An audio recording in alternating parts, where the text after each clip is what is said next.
Okay, so for my one, I actually decided to research the Women, Infants, and Children program because when I lived in Alaska this last summer, I worked at a farm, and part of this farm was a U-pick when the crops were ready. And so when uh, when the crops came in, most people came and paid with cash, and then you'd get these groups of people who came and paid with these WIC check things, and I had to know like how to use them. And but I was always curious about what they were because I just didn't really know. I just knew that they had something other than money that we were willing to take at the farm.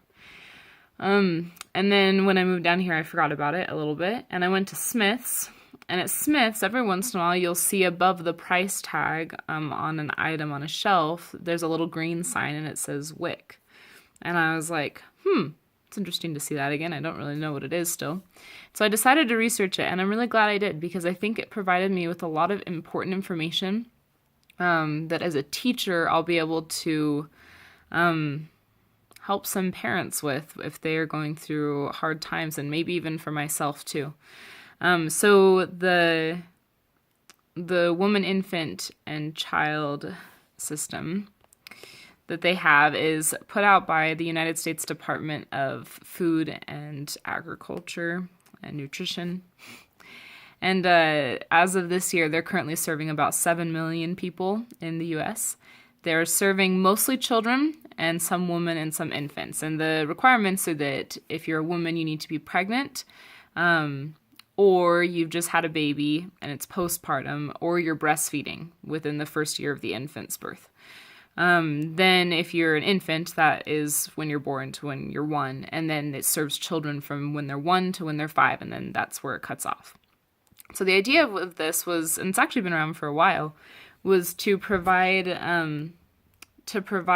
nutritional foods to people who might otherwise not be having adequate nutrition and adequate food at all.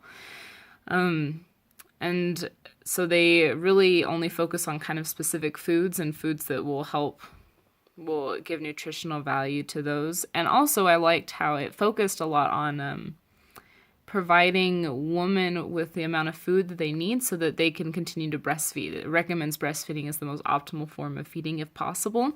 But if a woman is unable to breastfeed for whatever reason, then it also provides formula for infants. So either way, that works out pretty well. And I actually went through on the website, which you can look up. They have a pre-screening thing where you can fill it out, and you fill out your income status, and you fill out if you're on Medicaid, you fill out your household size. And I actually did it for myself if I was pregnant, and me and my husband, and the income that we're living with right now. And I don't know if I'm supposed to. I should have gone back one. I didn't include my FAFSA and financial aid from school, but without that, if we were just taking out loans for school and with the income we have, we would qualify for a WIC if I was pregnant and if we had had a baby.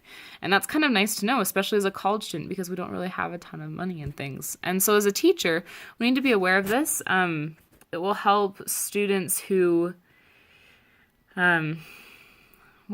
the problem is that when we're in schools, we may not have students that are the age for this because it's up to 5 years old. But if you're aware of students who live in a circumstance where they are maybe dealing with poverty, then their moms, especially if their parents are having more kids and they have young children, then there's a chance that they can use WIC to be able to get nutritional food. And the food is for that infant or that child, but a lot of times you can go to a farmer's market and use these and get a lot of fresh produce, which will benefit your whole family too. And the last thing was that it was based on 2 different things, medical issues or dietary issues. And so they look at women who have issues with pregnancies, like miscarriages and just things like that, and give it to them. And then they also look at people who have a nutritionally deficient diet. So I think that's something super important to know about because 7 million people in the U.S. use it. It's really important for us.